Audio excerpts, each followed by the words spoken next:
The mafia brothers, Kitty सवास्त mention.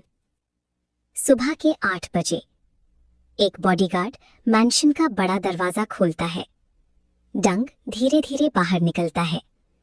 उसकी आंखों में उम्मीद की एक हल्की सी किरण थी।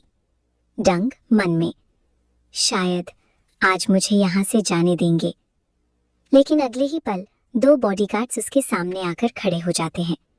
Bodyguard: sorry young master, boss के ऑर्डर के बिना आप मैंशन से बाहर नहीं जा सकते।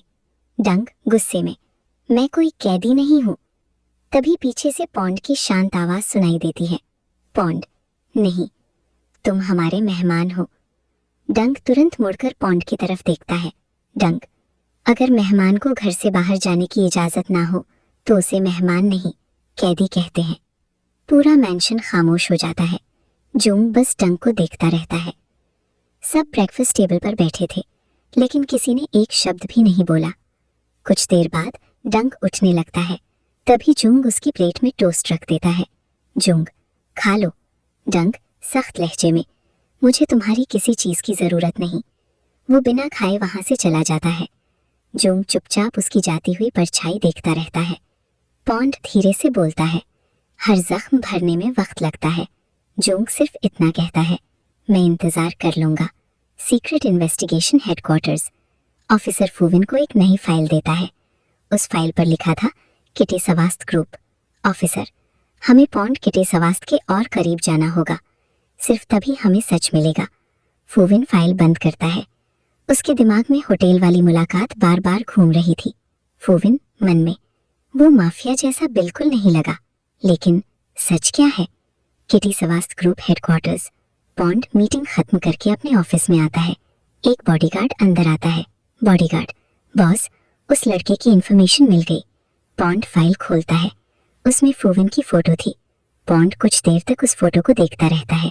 उसके चेहरे पर हल्की सी मुस्कान आ जाती है। पॉन्ड: इंटरेस्टिंग, एक बार फिर मिलना चाहता हूँ।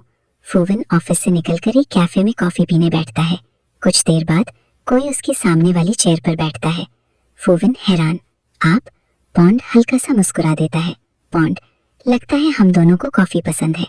फूविन भी मुस्कुरा देता है। फूविन: या फिर ये सिर्फ एक कोइंसिडेंस है। पॉन्ड: शायद, या फिर किस्मत। दोनों हल्की सी हंसी के साथ कॉफी पीने लगते हैं।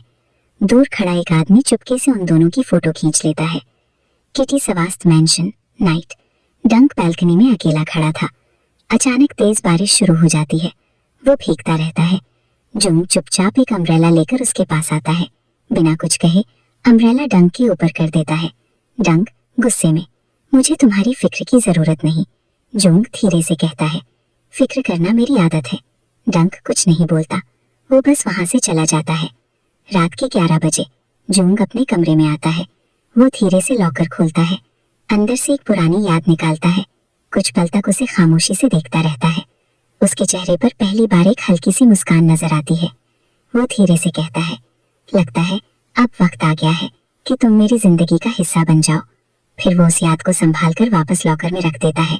उसकी आंखों में एक अजीब सा सुकून और गहरा राज छुपा होता है।